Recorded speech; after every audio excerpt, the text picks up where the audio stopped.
ഒരിക്കൽ ഈ ശരീരത്തിലുള്ള ഇന്ദ്രിയങ്ങൾ തമ്മിലൊരു മത്സരം നടന്നു വരികയാണ്. എന്താണ് മത്സരം? ഓരോ ഇന്ദ്രിയവും പറയുകയാണ്, ഞാൻ ഉള്ളതുകൊണ്ടാണ് ഈ ശരീരം മര്യാദയ്ക്ക് നടക്കുന്നത്. അതാണ് വലിയ മത്സരം. കണ്ണുകൾ പറഞ്ഞു, ഞാനില്ലായിരുന്നുവെങ്കിൽ ഈ ശരീരം ശവമാവുമായിരുന്നു. അപ്പൊ ഉടനെ ചെവി പറഞ്ഞു, നീ പൊട്ടാൻ മിണ്ടാതിരിക്കും, ഞാനുള്ളതുകൊണ്ടാണ് ഈ ശരീരം ഇങ്ങനെ ജീവനോടുകൂടി ഇരിക്കുന്നത് എന്ന്. അല്ലെങ്കിൽ കാണായിരുന്നു ഈ ശരീരത്തിന്റെ അവസ്ഥ.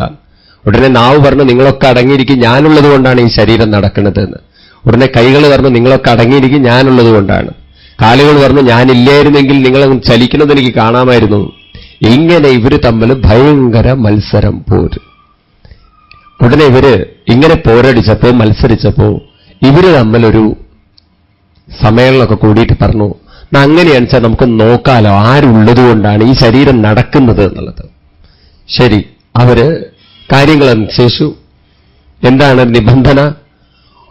ഓരോരുത്തര് ഈ ശരീരത്തെ വിട്ടുപോവുക 1 മാസത്തേക്ക്. എന്നിട്ട് ഈ ശരീരം നിലനിൽക്കുന്നുണ്ടെങ്കിൽ ഉറപ്പാണ്, അയാളില്ലെങ്കിലും ശരീരം നിലനിൽക്കും എന്നുള്ളത്. എന്താ, സമ്മതാണോ? ഓ സമ്മതം എന്ന് പറഞ്ഞു. അങ്ങനെ നറുക്കിട്ടപ്പോ ആദ്യം നറുക്ക് വീണത് കണ്ണിനാ. അങ്ങനെ കണ്ണ് ശരീരം വിട്ടുപോയി, 2 കണ്ണുകളും. അപ്പൊ കണ്ണ് പോകുമ്പോൾ പറഞ്ഞു, നോക്കിക്കോളൂ, ഈ ശവം നീ നിങ്ങൾക്ക് ഇതിന് ജീവനില്ലാത്തൊരു ശവമായിട്ട് കാണാമെന്നുള്ളത്. ഞാനില്ലെങ്കിൽ നിങ്ങളൊക്കെ എന്ത് ചെയ്യുന്നുള്ളത് നോക്കാലോ എന്നുള്ളത്. കണ്ണ് കാണുന്നില്ലേ, പിന്നെ ചെവി കേൾക്കുമോ, നാവ് വർക്കിയോ എന്നൊക്കെ പറഞ്ഞിട്ട് കണ്ണ് അഹങ്കരിച്ചു പോയി. അങ്ങനെ കണ്ണ് പോയതിനു ശേഷം 1 മാസം കഴിഞ്ഞ് തിരിച്ചു വരികയാണ് കണ്ണ്. അപ്പൊ കണ്ണിന്റെ ഉള്ളിലിങ്ങനെ ഒരുപാട് ചിന്തകളുണ്ട്. ഞാനില്ലെങ്കിൽ ഇത് നടക്കില്ലല്ലോ, ഇപ്പൊ ശവമായിട്ടുണ്ടാവുമല്ലോ എന്നൊക്കെയുള്ള ചിന്ത. പാവം, അവരൊക്കെ ഇങ്ങനെ കരയുന്നുണ്ടാവും, എന്നെ കാണാതെ ദുഃഖിക്കുന്നുണ്ടാവും എന്നൊക്കെ പറഞ്ഞപ്പോ വരുന്ന സമയത്ത് നോക്കുമ്പോൾ കാണുന്നത് ഈ മനുഷ്യന്റെ നല്ല കൂളിംഗ് ഗ്ലാസ് ഒക്കെ വെച്ചിട്ട് അങ്ങനെ കുട്ടപ്പനായിട്ടിരിക്കുന്നു. അയാളങ്ങനെ ഓടിച്ചാടി നടക്കണു. നേരത്തെ അയാൾക്ക് പല ആനുകൂല്യങ്ങളും ഉണ്ടായിരുന്നില്ല, ഇപ്പൊ ആനുകൂല്യങ്ങളും കിട്ടാൻ തുടങ്ങി. റെയിൽവേയിൽ ഫ്രീ ടിക്കറ്റ്, ബസ്സിൽ ഒരു സീറ്റ് സെപ്പറേറ്റ്, എല്ലാ സൗകര്യങ്ങളും. അപ്പോഴേക്ക് ഇയാളെ ലോട്ടറി കച്ചവടം തുടങ്ങിയിട്ടുണ്ട്. കാരണം അന്ധന്മാർക്ക് സ്പെഷ്യൽ ഇതിന്റെ കൺസിഡറേഷൻ, അത് പിന്നെ STD ബൂത്ത്, എന്തെല്ലാം സുഖ സൗകര്യങ്ങളുണ്ടോ അതൊക്കെ ഇയാൾക്ക് കിട്ടിയിട്ടുണ്ട്. കണ്ണിന് വല്ലാത്ത സങ്കടമായി. ചെവി പറഞ്ഞു, കണ്ടില്ലേ, നീയില്ലെങ്കിൽ ഇയാൾ ഒന്നുകൂടി കേമനാണ്. നീ വിചാരിച്ചോ നീയുള്ളതുകൊണ്ട് ജീവിക്കുന്നതെന്ന്?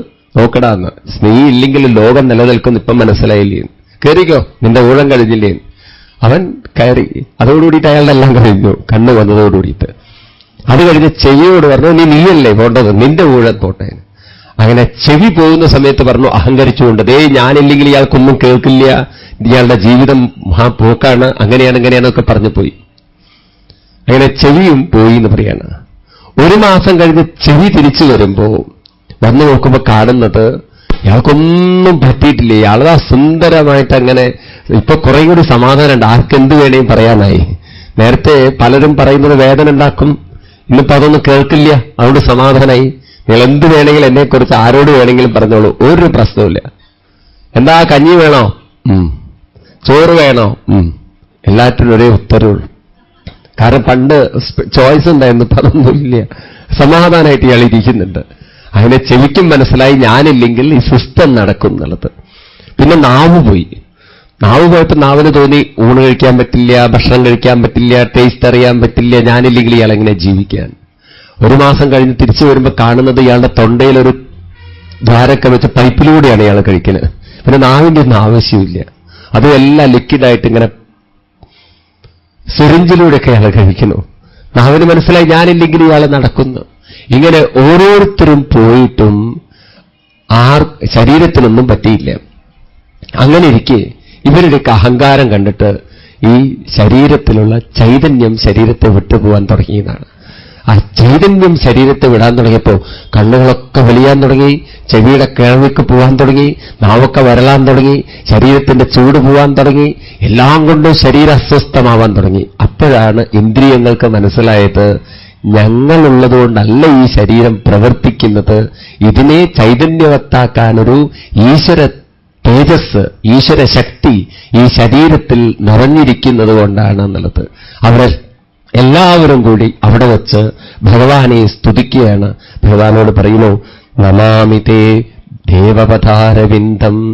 ദേവ, അവിടുത്തെ പാദങ്ങളെ ഞങ്ങൾ ശരണം പ്രാപിക്കുന്നു. അവിടുത്തെ മാഹാത്മ്യം ഞങ്ങൾ മനസ്സിലാക്കിയില്ല, അവിടുത്തെ സാന്നിധ്യത്തിന്റെ വില ഞങ്ങൾ അറിഞ്ഞില്ല. ഞങ്ങൾ ടേക്ക് ഫോർ ഗ്രാൻഡഡ് എന്ന് പറയും ഇംഗ്ലീഷിൽ. ഭഗവാന്റെ സാന്നിധ്യം നമ്മുടെ കൂടെ ഉണ്ടായിട്ടും ഞാനും നിങ്ങളും മനസ്സിലാക്കാതെ ജീവിച്ചു പോയി എന്ന് പറയാണ്. അതുകൊണ്ട് ഞങ്ങളുടെ അപരാധങ്ങളെ ക്ഷമിക്കണം, ഞങ്ങളോട് കാരുണ്യം കാണിക്കണം എന്ന് പറഞ്ഞ് ആ ഭഗവാനെ നമസ്കരിക്കുകയാണ് ഓരോ ഇന്ദ്രിയങ്ങളും എന്നിവിടെ പറയുകയാണ്. അങ്ങനെ ഓരോ ഇന്ദ്രിയങ്ങളുടെയും ഭഗവത് അർപ്പണം കഴിഞ്ഞതിന് ശേഷം പിന്നീട് നമ്മളോട് പറയുന്നു, ഈ ലോകം എങ്ങനെയാണ് ഇത്രയും വിപുലീകൃതമായത്, എവിടെ നിന്നാണ് സൃഷ്ടി വന്നതെന്ന്. ഇവിടെ പല മതങ്ങൾക്കും പല സിദ്ധാന്തങ്ങളുണ്ട്. ക്രിസ്തുമതം പറയുന്നു ഈശ്വരനാണ് ലോകം സൃഷ്ടിച്ചതെന്ന്. ഇത് തന്നെയാണ് ഇസ്ലാം മതവും ഏറെക്കുറെ സമ്മതിക്കുന്നത്. പക്ഷേ ഹിന്ദുമതത്തെ സംബന്ധിച്ച്, ഹിന്ദുമതം എന്ന് പറഞ്ഞാൽ അവരെ പോലെ ഹിന്ദുമതം എന്ന് പറയാൻ പറ്റില്ല. കാരണം നമ്മുടേത് ഒരു മതമല്ല, ഒരു ആളുകളിൽ ഒതുങ്ങി നിൽക്കുന്നതല്ല. ഇറ്റ്സ് എ പ്രിൻസിപ്പിൾ, ഒരു സയൻസാണെന്ന് പറയണം. മനുഷ്യമതമാണ് ഹിന്ദുമതം എന്നാണ്. അല്ലാതെ ഹിന്ദുക്കളുടെ മതമാണ് ഹിന്ദുമതം എന്ന് പറഞ്ഞാൽ തെറ്റി. ഇതിൽ പറയുന്നതൊക്കെ നിങ്ങൾ നോക്കൂ, ഗീതയിലും ഭാഗവതത്തിലൊക്കെ അവിടെ പറയും യഹ ആരാണോ ഇത് മനസ്സിലാക്കുന്നത് അവനാണ് ഭക്തനാണ്. ഹിന്ദുക്കളാണ് ഭക്തന്മാരെന്ന് എഴുതി വെച്ചിട്ടില്ല അവിടെ. ഈ യഹ എന്നുള്ളതിന് യൂണിവേഴ്സൽ പ്ലൂറൽ എന്നാ പറയുക. അതിലെല്ലാവരും ഉൾപ്പെട്ടു. മനുഷ്യനായിട്ട് ഇവിടെ ആരൊക്കെ ജീവിക്കുന്നുണ്ടോ അവരൊക്കെ ഹിന്ദുക്കൾ തന്നെയാണ്. കാരണം ഇതെല്ലാവരെയും എല്ലാവർക്കും വേണ്ടതാണ്, എല്ലാവരിലും ഉള്ളതാണ്. ഇല്ലാത്ത ഒന്നിനെക്കുറിച്ചല്ല ഭാഗവതത്തിനോ ഭഗവത്ഗീതയ്ക്കോ പറയാനുള്ളത്. ശരി, അങ്ങനെ ഇവിടെ പറയുന്ന സൃഷ്ടി ഈശ്വരനല്ല അതിന് ഉത്തരവാദി എന്നാണ്. കാരണം ഈശ്വരനായിരുന്നു ഉത്തരവാദി എങ്കിൽ ഈ ലോകത്തിൽ നമ്മൾ കാണുന്നു പലരും കൈകളും കാലുകളും ഉള്ളവര്, കൈകളും കാലുകളും ഇല്ലാത്തവര്, ബുദ്ധിയുള്ളവര്, ബുദ്ധിമാന്മാരല്ലാത്തവര്, ഇങ്ങനെ വൈവിധ്യങ്ങൾ നമ്മൾ കാണുമ്പോൾ ഈശ്വരനാണ് അതിനൊക്കെ ഉത്തരവാദിയെങ്കിൽ ആ ഈശ്വരനെ ഈശ്വരനായിട്ട് അംഗീകരിക്കാൻ നമുക്ക് സാധ്യമല്ല. കാരണം ഈശ്വരന് പക്ഷാഭേദം ഉണ്ടെന്ന് പറയേണ്ടി വരും, പാർഷ്യാലിറ്റി ഉണ്ടെന്ന് പറയേണ്ടി വരും. ഇവിടെ തന്നെ നമ്മൾ കാണുന്നു ആരോഗ്യത്തോടുകൂടി ഒരു കുട്ടി ജനിക്കുന്നു, അതേസമയം രോഗങ്ങളോടുകൂടി ഒരു കുട്ടി ജനിക്കുന്നു. ഇതേ ലോകത്തിൽ നമുക്ക് കാണാൻ സാധിക്കും, ഒരു കുട്ടി സുന്ദരനായിട്ട് ജനിക്കുന്നു, ഒരു കുട്ടി സൗന്ദര്യം ഇല്ലാതെ ജനിക്കുന്നു, ഒരു കുട്ടി ബുദ്ധിസാമർത്ഥ്യത്തോടുകൂടി ജനിക്കുന്നു, ഒരു കുട്ടി ബുദ്ധിസാമർത്ഥ്യം ഇല്ലാതെ ജനിക്കുന്നു. കാണുന്നുണ്ടല്ലോ. ഇതൊക്കെ ആരാ ഉത്തരവാദി? ദൈവമാണോ? ഈശ്വരനാണ് ഉത്തരവാദിയെങ്കിൽ ആ ഈശ്വരനെ പൂജിക്കാൻ അർഹനല്ല, പൂജിതനല്ല എന്നാണ് ഭാരതീയ സംസ്കാരം പറയുന്നത്. പിന്നെ ആരാണ് അതിനുത്തരവാദി? അതിനുത്തരവാദി ഓരോ മനസ്സുകളാണെന്ന് കണ്ടെത്തിയവരാണ് നമ്മുടെ പൂർവികന്മാരും. ഇവിടെയാണ് ഇസ്ലാം മതവും ക്രിസ്തു മതവും ഭാരതീയ സംസ്കാരവും തമ്മിൽ വലിയ വേർതിരിവുള്ളത്. അപ്പൊ അവരോട് ചോദിക്കുകയാണ്, നിങ്ങൾ ഈശ്വരനാണെന്ന് പറയുന്നു, അപ്പൊ ഈശ്വരൻ എന്താ അങ്ങനെ ഒരാളെ സൃഷ്ടിക്കൂ? ഒരാൾക്ക് എന്താണ് ചെറുപ്പത്തിലെ കാലുകളില്ല, ഒരാൾക്ക് കണ്ണുകളില്ല, ഒരാളെ മന്ദബുദ്ധിയാക്കിയിട്ടൊക്കെ, ഒരാളെ പാവപ്പെട്ടവനായിട്ടൊക്കെ ഈശ്വരൻ സൃഷ്ടിക്കൂ? അപ്പൊ അവർക്കും പറയേണ്ടിയിരിക്കുന്നു, അവിടെ വെച്ച് അവൻ ചെയ്ത പാപത്തിന്റെ ഫലമായിട്ടാണ് ഈശ്വരൻ അവനെ അങ്ങനെ സൃഷ്ടിച്ചതെന്ന്. അപ്പൊ അങ്ങനെ ഒരു ചിന്തനം അവരുടെ ഇടയിൽ ഉണ്ട് എന്ന് പറയുകയാണ്. അപ്പൊ എവിടെ വെച്ചിട്ടാണ് അവൻ ആ പാപം ചെയ്തത്? അപ്പൊ തീർച്ചയായിട്ടും അവർക്കും അംഗീകരിക്കേണ്ടി വരുന്നു, ഈ ശരീരം എടുക്കുന്നതിന് മുമ്പും അവന് മറ്റൊരു ജന്മമുണ്ടായിരുന്നു എന്നും അവിടെ വെച്ചിട്ട് അവൻ പാപം ചെയ്തതെന്നും പറയുകയാണെങ്കിൽ നോക്കൂ, അതൊക്കെയാണ് ആ മതങ്ങൾക്കുള്ള ബേസിക് ആയിട്ടുള്ള ചില പരാജയങ്ങൾ എന്ന് പറയാണ്. ഇതിനൊന്നും ഉത്തരം പറയാൻ, വ്യക്തമായി ഉത്തരം പറയാൻ സാധിച്ചിട്ടില്ല. ഒരിക്കലും നമ്മളൊരു ക്രിസ്ത്യൻ ഫാദറോട് ചോദിച്ചു, അയാളുടെ ലളിതമായൊരു ചോദ്യം ചോദിച്ചു, ഈ നിങ്ങളുടെ ഇടയിൽ ഈ ഒരാളെ വെള്ളത്തിൽ മുക്കുമ്പോഴാണ് ഒരാളെ ക്രിസ്ത്യാനിയാവുന്നത്, എന്തായാലും പറയാ ബാപ്റ്റിസം എന്ന് പറയും, വെള്ളത്തിൽ മുക്കണമെന്ന്, എന്നാലേ ക്രിസ്ത്യാനിയാവുള്ളൂ, അതുവരെ അയാൾ ക്രിസ്ത്യാനിയല്ല. അപ്പൊ ചോദ്യം ഇതായിരുന്നു, അതുവരെ ഇയാൾ ആരാണെന്നുള്ളത്. അയാൾ ഒരാൾ ക്രിസ്ത്യാനി ആവുന്നതിനൊരു ചടങ്ങുണ്ട് എതിരെയാണ്. അപ്പൊ അതുവരെ ഇയാൾ ആരാണ്? അയാൾ ക്രിസ്ത്യാനി അല്ലാത്തൊരു, അയാൾ ജന്മനാ ക്രിസ്ത്യാനിയാണെങ്കിൽ പിന്നെ മുക്കേണ്ട ആവശ്യമില്ല, ഉണ്ടോ? പിന്നെ മുക്കേണ്ട ആവശ്യമില്ല. ജന്മനാ ഒരാൾ മുസ്ലിം, ക്രിസ്ത്യാനി മുസ്ലിം ആണെങ്കിൽ ഇതുപോലെ മുസ്ലിം മതത്തിനുണ്ട്. അപ്പൊ അതുവരെ അയാൾ ആരാണ്? അപ്പം തന്നെ ഉറപ്പാണ് അയാൾ ജനിച്ചിരിക്കുന്നത് മനുഷ്യനാണ്, ഭാരതീയ സംസ്കാരം അല്ല, ഈ ഒരു സംസ്കാരത്തിലാണ്. പിന്നെ നിങ്ങൾ മാറ്റിയാണ് അവരെയൊക്കെ. വാസ്തവത്തിൽ ജന്മനാഥന്റെ ഒരാള് ഹിന്ദുമതം എന്ന് പറയാൻ പറ്റില്ല. ഹിന്ദു എന്നുള്ള പദം തന്നെ വളരെ അപകടം പിടിച്ചൊരു പദമാണ്. നമ്മൾ പറയേണ്ടിയിരുന്നത് ആർഷ സംസ്കാരം എന്നാണ്, ഭാരതീയ സംസ്കാരം. ആർഷ സംസ്കാരം എന്ന് പറഞ്ഞാൽ ഋഷീശ്വരന്മാര് കണ്ടെത്തിയിരിക്കുന്ന ഒരു സംസ്കൃതിയാണ് നമ്മുടെ സംസ്കാരം. അത് ഹിന്ദുക്കളോടല്ല അവർ പറഞ്ഞിരിക്കുന്നത്, മനുഷ്യരോടാണ് പറഞ്ഞിരിക്കുന്നത്. ഞാൻ നേരത്തെ പറഞ്ഞില്ലേ, അതുകൊണ്ട് ഗീതയിൽ വളരെ ഗംഭീരമായിട്ട് ഭഗവാൻ പറയും, മനുഷ്യാണാം സഹസ്രേഷു. ഹിന്ദുക്കൾ എന്നെ കാണുമ്പോൾ എന്നല്ല പറഞ്ഞിരിക്കുന്നത്, മനുഷ്യനെന്നുള്ള പദമാണ് ഭഗവാൻ ഗീതയിൽ അവിടെ ഉപയോഗിച്ചിരിക്കുന്നത്. പിന്നീട് നമ്മളെ ആളുകൾ അതിനെ വ്യാഖ്യാനിച്ച് തെറ്റിദ്ധരിപ്പിച്ചതാണ് പറയുന്നത്. പോട്ടെ, നമുക്ക് വിഷയത്തിലേക്ക് കിടക്കാം. അപ്പോ ഒരു പൂർവ്വജന്മ കർമ്മത്തെ അംഗീകരിക്കുമ്പോഴല്ലേ പാപങ്ങളുടെയൊക്കെ ശക്തി പറയാൻ പറ്റുള്ളൂ. അപ്പൊ മുമ്പ് ചെയ്ത കർമ്മത്തിന്റെ ഫലമായിട്ടാണ് ഒരാൾ അംഗവൈകല്യത്തോടുകൂടി ജനിക്കുന്നതെങ്കിൽ അപ്പോഴും അയാളുടെ ജന്മത്തിന് ആരാണ് കാരണക്കാരൻ?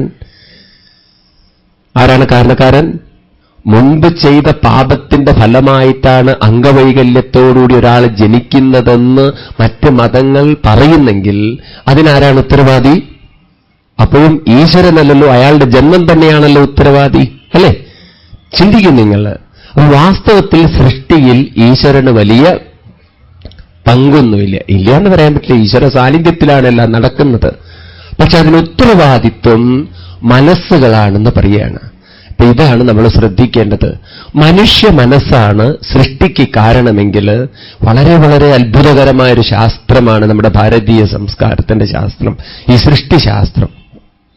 മനസ്സിന്റെ സ്വഭാവ ഗുണങ്ങൾ എപ്രകാരമോ അപ്രകാരമായിരിക്കും സൃഷ്ടിയും. ഞാൻ ഇന്നലെ പറയുണ്ടായി. ഇവിടെ അതുകൊണ്ട് തന്നെ 3 തരം സൃഷ്ടികളെ നമുക്ക് കാണാം. ഒന്നാമത്തെ സൃഷ്ടി ദൈവീക സൃഷ്ടി എന്ന് പറയും. രണ്ടാമത്തെ സൃഷ്ടിയെ ആസുരിക സൃഷ്ടി എന്ന് പറയും. മൂന്നാമത്തെ സൃഷ്ടിയെ മാനുഷിക സൃഷ്ടി എന്ന് പറയും. ദൈവീക സൃഷ്ടി എന്ന് പറഞ്ഞാൽ ദൈവീക ഗുണങ്ങൾ കൂടുതലുള്ള സൃഷ്ടി. നമുക്ക് തന്നെ കാണാം ചില മനുഷ്യരില് ജന്മനാ സ്നേഹം, ജന്മനാ ദയ, ജന്മനാ കാരുണ്യം കൂടുതലുള്ള വ്യക്തികൾ ഈ ലോകത്തിലുണ്ട്. നമ്മുടെ വീട്ടിൽ തന്നെ നിങ്ങൾക്ക് കാണാം സ്വാർത്ഥത കുറഞ്ഞ് കൂടുതൽ സ്നേഹമുള്ള ആളുകളൊക്കെ നമ്മുടെ വീടുകളിലുണ്ട്. അതൊരു ദൈവീക സൃഷ്ടി തന്നെയാണ് പ്രിയണം. എന്നുവെച്ചാൽ ദൈവീക സംസ്കാരം കൂടിയ സൃഷ്ടിയാണ് പ്രിയം. ചിലവരിൽ ചെറുപ്പത്തിലെ സ്വാർത്ഥതയും പോരും വളരെ പ്രബലമായിരിക്കും, ക്രൂരതയൊക്കെ.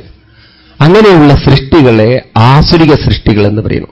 എന്നാൽ നന്മയും തിന്മയും ഏറെക്കുറെ ഉള്ള സൃഷ്ടികളെയാണ് മാനുഷിക സൃഷ്ടികൾ അല്ലെങ്കിൽ മനുഷ്യനെന്ന് പറയുന്നത് പ്രിയാണ്.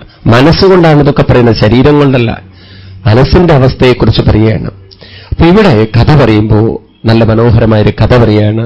കശ്യപൻ എന്ന് പറയുന്ന ബ്രാഹ്മണൻ, അയാൾക്ക് 2 ഭക്തിമാരുണ്ടായിരുന്നു. ഒരാളുടെ പേര് ദിതി എന്നും മറ്റൊരാളുടെ പേര് അതിഥി എന്നും.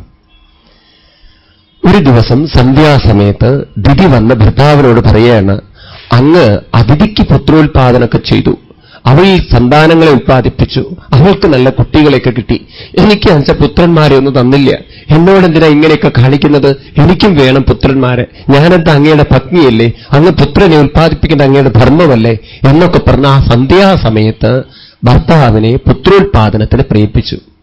ഭർത്താവ് പറഞ്ഞു, എന്റെ പ്രിയ പത്നി, ഈ സമയം അതിന് പറ്റിയതല്ല.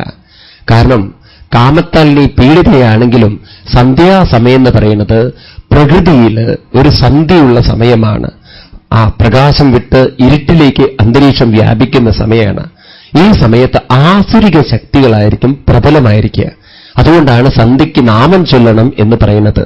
അപ്പൊ അങ്ങനെ നാമം ചൊല്ലേണ്ട ഈശ്വരനെ സ്മരിക്കുന്ന സമയത്ത് നീ എന്നോട് പുത്രോത്പാദനം ചോദിച്ചു കഴിഞ്ഞാൽ എന്താ ഞാൻ ചെയ്യുക, ഒരിക്കലും നീ എന്നെ പ്രേരിപ്പിക്കരുത്, നിനക്ക് നല്ല കുട്ടികൾ ഉണ്ടാവണം എന്നൊക്കെ പറഞ്ഞ് ആശ്വസിപ്പിച്ച് പറഞ്ഞയക്കാൻ നോക്കി.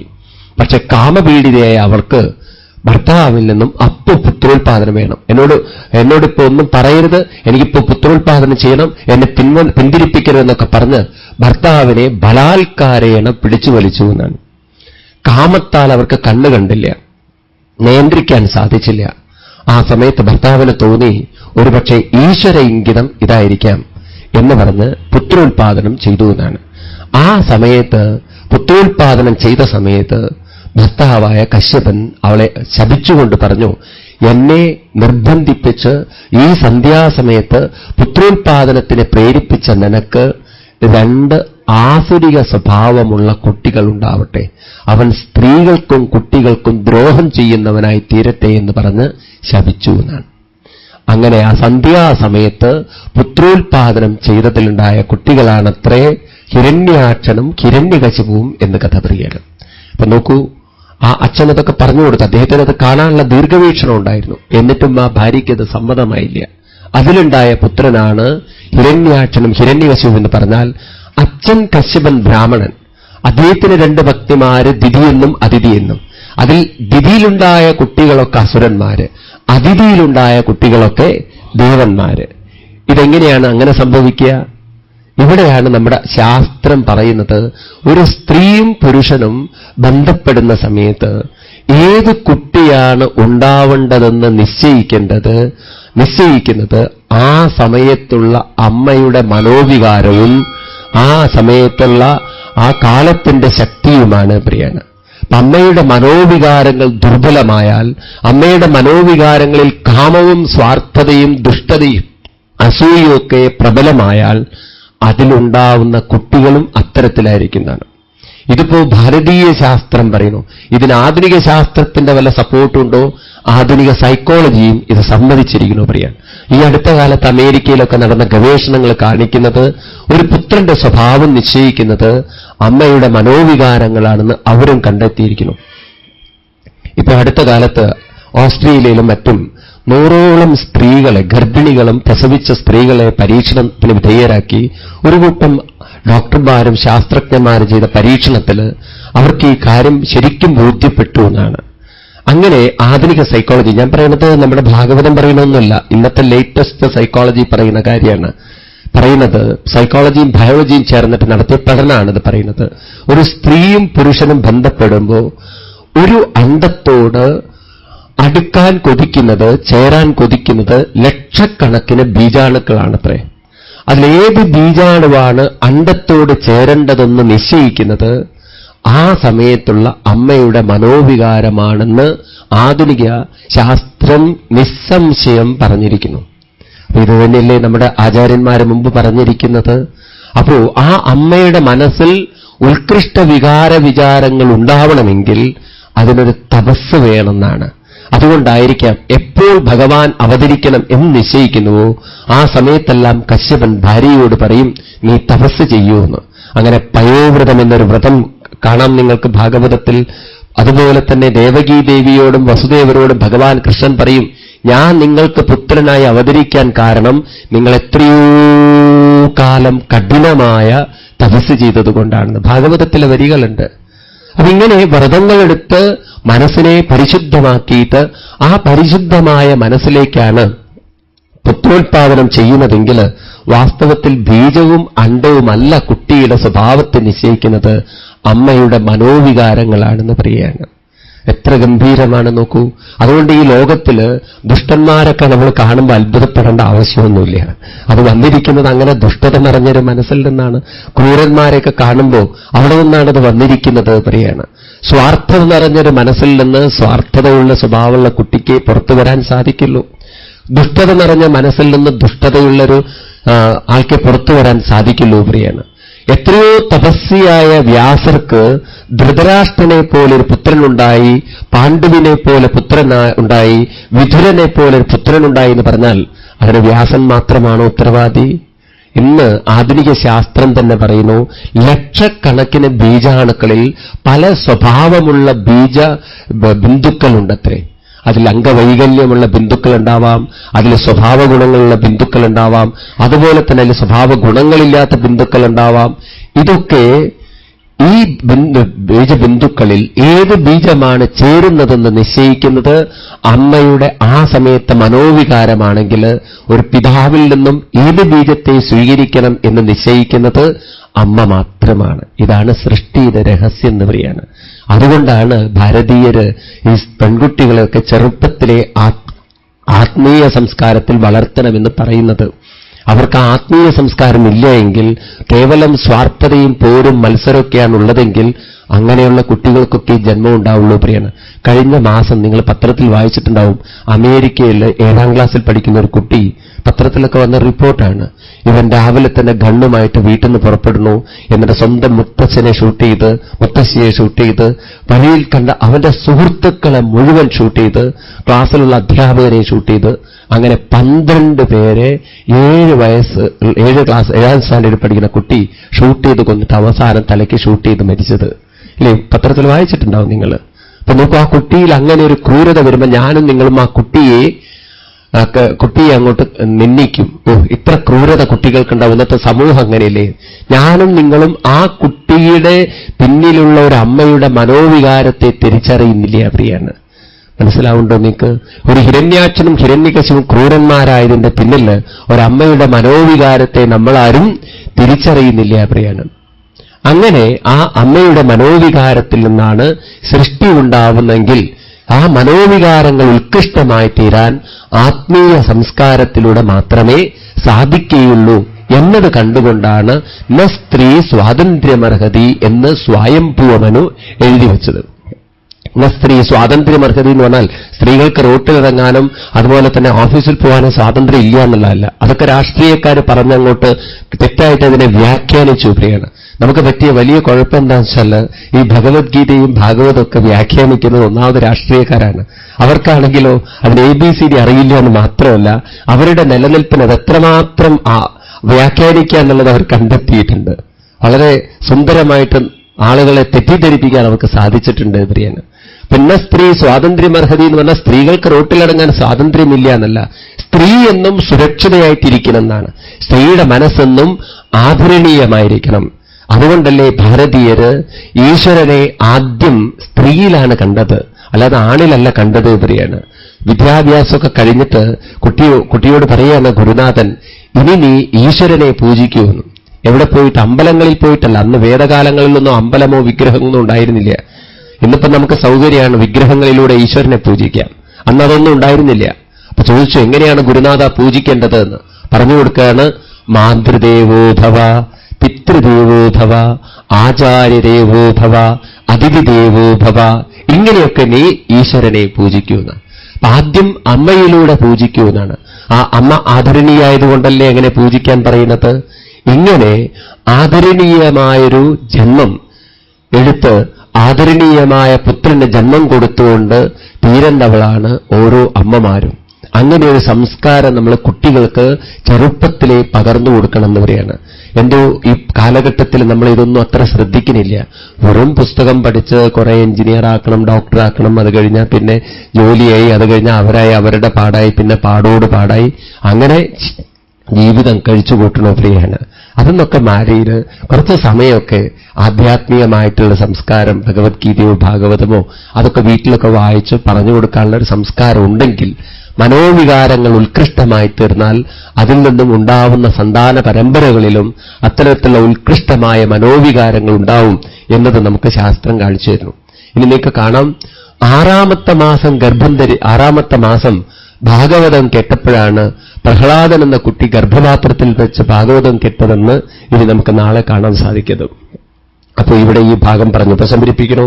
അപ്പൊ സൃഷ്ടിക്ക് കാരണം മനസ്സാണ് പ്രിയാണ്, കാമമാണ് എന്ന് പ്രിയാണ്. ഒരു ചിത്രകാരന്റെ മനസ്സിൽ ഒരു ചിത്രം വന്നാലും അതിനെ പ്രകടമാക്കണമെങ്കിൽ ഉള്ളിൽ ചിന്തകൾ വേണം. ചിന്തകളില്ല എങ്കിൽ ആ ചിത്രത്തെ പ്രകടമാക്കാൻ സാധ്യമല്ല. നിങ്ങൾക്കൊരു വീട് കെട്ടണം, ആ വീടിന്റെ ചിത്രം നിങ്ങളുടെ ഉള്ളിലുണ്ടെങ്കിലും അത് പ്രകടമാക്കണമെങ്കിൽ ചിന്തകൾ വേണം. നിങ്ങൾ പ്രവർത്തിക്കണം.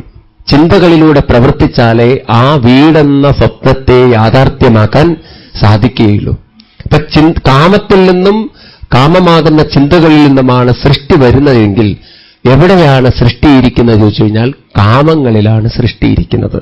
കാമത്തിലൂടെയാണ് സൃഷ്ടി പുറത്തു വരുന്നത്. ശരി, ഇനി സൃഷ്ടി പുറത്തു വന്നാൽ സൃഷ്ടിയുടെ സ്വഭാവം നിശ്ചയിക്കുന്നതോ മനോവികാരങ്ങളാണെന്ന് പറഞ്ഞു. ഉത്കൃഷ്ട മനോവികാരങ്ങളാണെങ്കിൽ ഉത്കൃഷ്ട സൃഷ്ടി, തെറ്റായ മനോവികാരാണെങ്കിൽ അതിനനുസരിച്ച് സൃഷ്ടിയുടെ സ്വഭാവത്തിലും വ്യത്യാസമുണ്ടാവും. ഒരു കഥയും കൂടി പറഞ്ഞിട്ട് ഈ ഭാഗം ഉപസംഹരിപ്പിക്കാം. ദിതിയിലുണ്ടായ കുട്ടികളൊക്കെ അസുരന്മാരാണെന്ന് പറയുമ്പോഴും ദിതിയിലും ദേവന്മാരുണ്ടായിട്ടുണ്ട്. അങ്ങനെ ഒരു കഥ ഭാഗവതത്തിൽ തന്നെ പറയുന്നുണ്ട്. 7ാമത്തെ സ്കന്ധത്തില് ഒരിക്കലും ദിതി ഭർത്താവായ കശ്യപനോട് പറയും, ഇന്ദ്രൻ എന്റെ കുട്ടികളെയൊക്കെ ദ്രോഹിക്കുന്നു, ഞങ്ങൾക്ക് എവിടെയും ഇരിക്കാൻ പറ്റുന്നില്ല, അതുകൊണ്ട് ആ ഇന്ദ്രനെ കൊല്ലാനൊരു പുത്രനെ എനിക്ക് തരണമെന്ന് സങ്കടത്തോടുകൂടി ചെന്ന് പറഞ്ഞു, കഷ്ടം, സ്വന്തം സഹോദരിയുടെ മകനെ കൊല്ലാനാണല്ലോ നീ തപസ് എന്നോട് പുത്രനെ ചോദിക്കുന്നത്. എനിക്ക് ഇങ്ങനെയൊക്കെ ക്രൂരത തോന്നുന്നല്ലോ ദേവി. സ്വന്തം സഹോദരിയുടെ പുത്രൻ സ്വന്തം പുത്രനായി നിനക്ക് കണ്ടുകൂടെ എന്നൊക്കെ ഉപദേശം കൊടുത്തപ്പോ അവർ പറഞ്ഞു, എത്രയായാലും എനിക്ക് എന്റെ മക്കളല്ലേ വലുത്, എന്റെ മക്കളെ ദ്രോഹിക്കുന്നത് ആർക്കെങ്കിലും ഇഷ്ടപ്പെടൂ എന്നൊക്കെ പറഞ്ഞ് കരയാൻ തുടങ്ങിയപ്പോ ഉടനെ പറഞ്ഞു, നീ ഒരു വ്രതം നോൽക്കുക. എന്താ വ്രതം? പുംസവനം എന്നൊരു വ്രതം പറഞ്ഞു കൊടുത്തു എന്നാണ്. ചില നിബന്ധനകളും പറഞ്ഞു കൊടുത്തു. ദേ സന്ധിക്ക് കിടന്നുറങ്ങരുത്, പിന്നെ പരദൂഷണം പറയുന്നത്, പിന്നെ എന്താണ്, അടുത്ത വീട്ടുകളിൽ പോയിട്ട് വേണ്ടാത്ത കുഴപ്പങ്ങളൊന്നും ഉണ്ടാക്കരുത്, എന്ന് വെച്ചാൽ വേണ്ടാത്ത കാര്യങ്ങളൊന്നും പറഞ്ഞ് സമയം കളയരുത് എന്നുള്ള കുറെ കാര്യങ്ങളൊക്കെ പറഞ്ഞു കൊടുത്തിട്ട് അങ്ങനെ പറഞ്ഞയച്ചു. നിനക്കെന്നിട്ട് പുത്രനെ തരാമെന്ന്. അങ്ങനെ പുംസവനം എന്ന വ്രതമൊക്കെ നോറ്റ് ഇവർക്ക് പുത്രനെ കൊടുത്തു. ആ പുത്രൻ വളരുമ്പോൾ ഇന്ദ്രൻ അറിഞ്ഞു അതിൽ വളരുന്ന കുട്ടി എന്നെ കൊല്ലാനാണ് വരുന്നത് എന്ന്. ഇന്ദ്രൻ ഒരു വടുവിന്റെ രൂപമെടുത്ത്, ചെറിയ ബ്രഹ്മചാരിയുടെ രൂപമെടുത്ത് ദിതിയുടെ വീട്ടിലെത്തി. ഞാൻ ജോലിയൊന്നും ഇല്ലാതെ അങ്ങനെ അലതി തിരിഞ്ഞ് നടക്കുകയാണ്, അമ്മ എനിക്ക് എന്തെങ്കിലും ജോലി തന്നാൽ നന്നായിരുന്നു എന്ന്. ഈ അമ്മ വിചാരിച്ചു ജോലി അന്വേഷിച്ച് നടക്കുന്ന ഒരു കുട്ടിയാണ്, ഏതായാലും ഇവനെ വീട്ടിൽ താമസിപ്പിക്കാന്ന്. അങ്ങനെ വീട്ടിലൊക്കെ താമസിപ്പിച്ച് ജോലിയും കൊടുത്തു. ഇവൻ അടുക്കളയിലും വേണ്ട കാര്യങ്ങളൊക്കെ സഹായിക്കും. അങ്ങനെ സഹായിക്കുന്നതിന്റെ ഇടയിൽ ഇന്ദ്രന്റെ ചിന്ത മുഴുവൻ ഇതായിരുന്നു, എപ്പോഴാ ഈ ദേവി തപസ് തെറ്റിക്കുക എന്നുള്ളത്, എന്നിട്ട് വേണം ഗർഭത്തിൽ കയറിക്കൂടാൻ. ഇന്ദ്രൻ ആ കഴിവൊക്കെ ഉണ്ട്, ഗർഭത്തിലേക്ക് കയറാനൊക്കെ ഉള്ള കഴിവ്.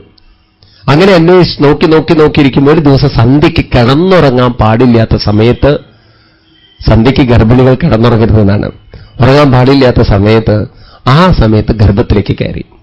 തന്റെ കയ്യിൽ വജ്രായുധമുണ്ട്, എടുത്തു വെട്ടി ആ കുട്ടിയെ ഒരു വെട്ട്. ഗർഭത്തിൽ വെച്ച് ഇന്ദ്രൻ അറിയായിരുന്നു എങ്ങനെ ശരിയാക്കുക എന്നുള്ളത്.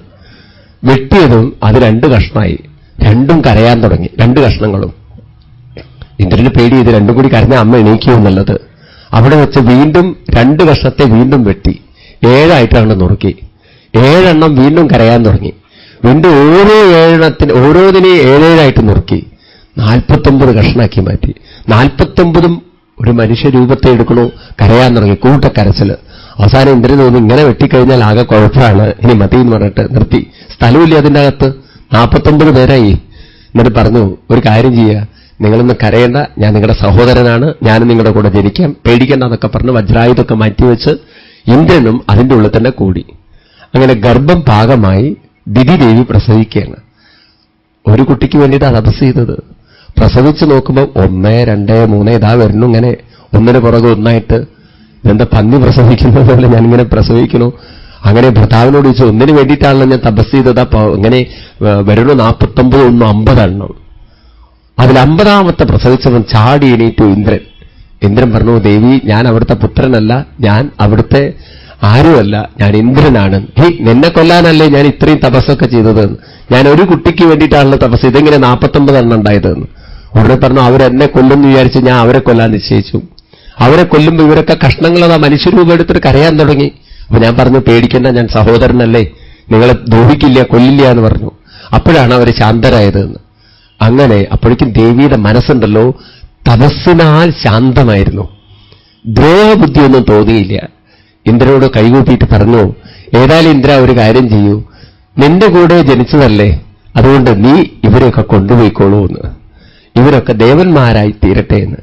അങ്ങനെ ദിതിദേവി പ്രസവിച്ച കുട്ടികൾ പോലും ആരായി തീർന്നിട്ടുണ്ട്, ദേവന്മാരായി തീർന്നിട്ടുണ്ടെന്ന കഥ ഭാഗവതത്തിൽ തന്നെ പറയുമ്പോൾ, വ്രതമെടുത്ത് മനഃശുദ്ധി വന്നാൽ അതിലുണ്ടാവുന്ന കുട്ടികൾ ദേവന്മാര് തന്നെയാണെന്നാണ്. അപ്പൊ നിങ്ങൾ നോക്കൂ, ഈ ഒരു സംസ്കാരമൊക്കെ വളരെ വളരെ പ്രധാനപ്പെട്ടതാണ്. കല്യാണം കഴിഞ്ഞ ഉടനെ ഒന്ന് പുത്രോത്പാദനം ചെയ്യരുതെന്നാണ്. ആ മാനസികമായൊരു പക്വത, ഒരു ആദരവ്, സ്നേഹം അതൊക്കെ ഉണ്ടെങ്കിലേ അതിലുണ്ടാവുന്ന കുട്ടികളിലും അങ്ങനെ ഒരു സ്വഭാവ സവിശേഷത ഉണ്ടാവുകയുള്ളൂ എന്നാണ്. അതിനൊക്കെ ചെറിയ വ്രതങ്ങളൊക്കെ നോൽക്കണം എന്നൊക്കെ പറയുന്നത്, ഈ ശാസ്ത്രങ്ങൾ പറയുന്നത് അങ്ങനെയുള്ള കുട്ടികൾക്ക് ജന്മം കൊടുക്കാൻ വേണ്ടിയിട്ടാണ്. മനസ്സിലായില്ലേ? പണ്ട് പൂർവികന്മാർക്ക് അറിയാമായിരുന്നു ഏത് മുഹൂർത്തത്തിൽ പുത്രോത്പാദനം ചെയ്താലാണ് ഉത്കൃഷ്ട പുത്രൻ ഉണ്ടാവുക. നിങ്ങൾ അങ്ങനെ ഒരു കഥ കേട്ടിട്ടുണ്ടാവും. പരാശര മഹർഷി വ്യാസജന്മം ചെയ്യുന്ന സമയം, അതിങ്ങനെ തോണിയിൽ യാത്ര ചെയ്യുന്ന സമയത്ത് സത്യവതി ദേവിയായിരുന്നു തോണി ഇങ്ങനെ തുഴഞ്ഞുകൊണ്ടിരുന്നത്. ഒരു മുക്കുവ സ്ത്രീയായിട്ടും ആ സ്ത്രീയുടെ കുലമോ ജന്മമോ അല്ല നോക്കിയത്. മുക്കുവ സ്ത്രീയായ സത്യവതി ദേവിയോട് പറയാണ്, ദേവി, ഈ മുഹൂർത്തമുണ്ടല്ലോ അത്യുത്കൃഷ്ടമാണ്.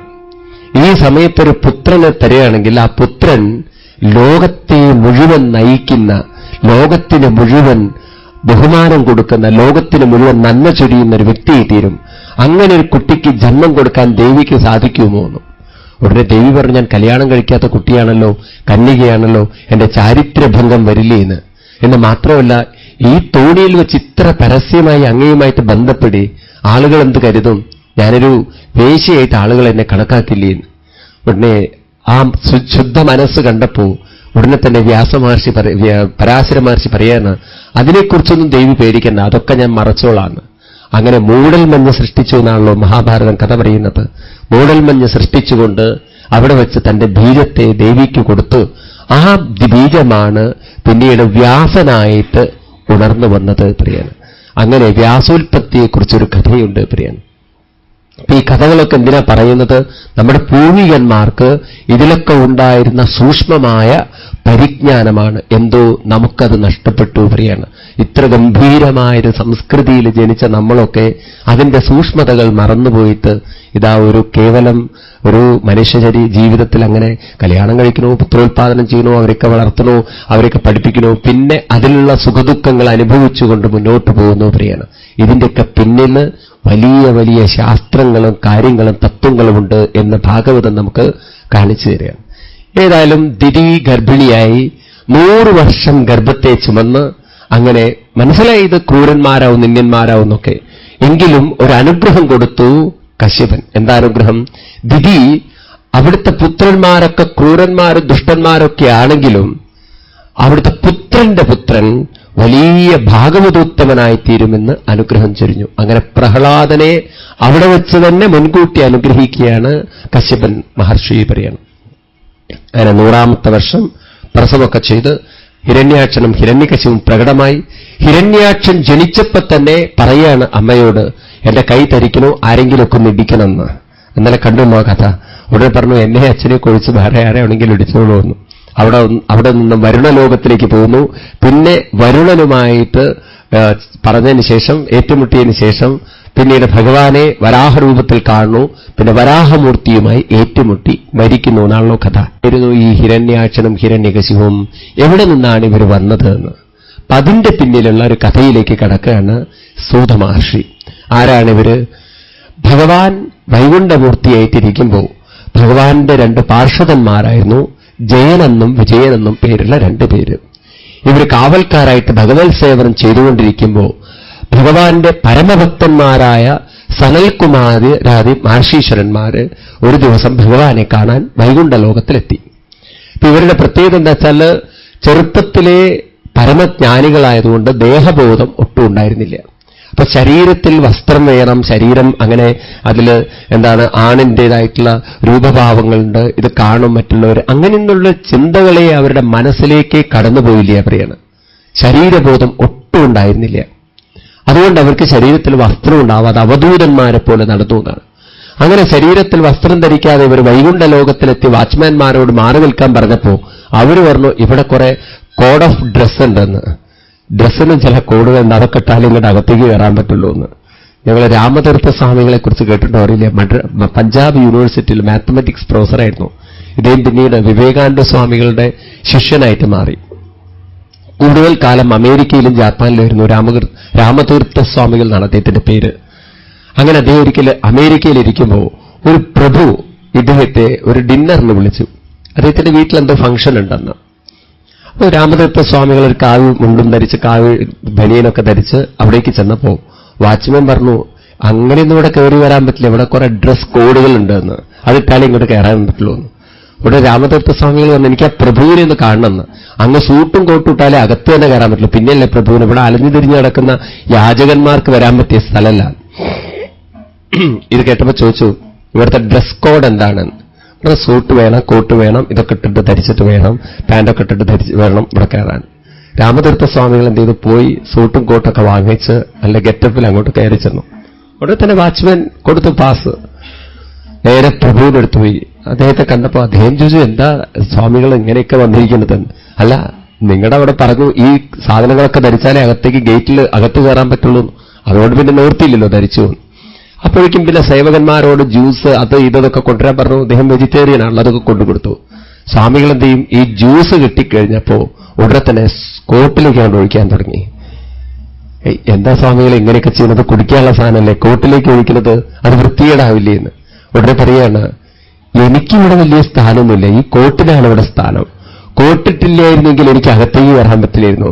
അതുകൊണ്ട് കോട്ടിനാണ് ഈ ജ്യൂസൊക്കെ അർഹതപ്പെട്ടത്, എനിക്കല്ല അർഹതപ്പെട്ടത് പറഞ്ഞിട്ട് അതിന്റെ ഉള്ളിലേക്ക് ഒഴിക്കാൻ തുടങ്ങി, എല്ലാം അതിന്റെ ഉള്ളിലേക്ക്. അപ്പോഴാണ് ഈ പ്രഭുവിന് മനസ്സിലായത്, ഞാൻ എത്ര വിഡ്ഢിയാണ്, ഒരു വ്യക്തിത്വത്തെ മനസ്സിലാക്കുന്ന സൂട്ടിലൂടെയും കോട്ടിലൂടെയാണോ ഇയാളുടെ വ്യക്തിത്വം എന്ന് പറഞ്ഞിട്ട് ആ സ്വാമികളെ നമസ്കരിക്കുന്ന രംഗം സ്വാമികൾ എഴുതി വെച്ചിട്ടുണ്ട് അദ്ദേഹത്തിന്റെ ജീവിതത്തിൽ. ഇതുപോലെ ഈ പാർഷദന്മാരെ തടഞ്ഞു നിർത്തിയപ്പോൾ സനൽകുമാരാദി മഹർഷിമാർക്ക് കാരുണ്യം തോന്നി. കഷ്ടം, ഇവര് ഞങ്ങളുടെ ശരീരത്തിലേക്കാണല്ലോ നോക്കിയത്, ഭക്തി ഇവർക്ക് കാണാൻ പറ്റിയില്ലല്ലോ. ഭഗവാന്റെ അടുത്ത് വന്നിട്ടും ഭഗവാനെ കാണാൻ വന്നവരെ തടഞ്ഞതുകൊണ്ട് അവർക്ക് ശാപം കൊടുത്തു എന്നാണ്. രണ്ടുപേരും ആസുരിക യോനിയിൽ പോയി ജനിക്കാൻ ഇടവരട്ടെ.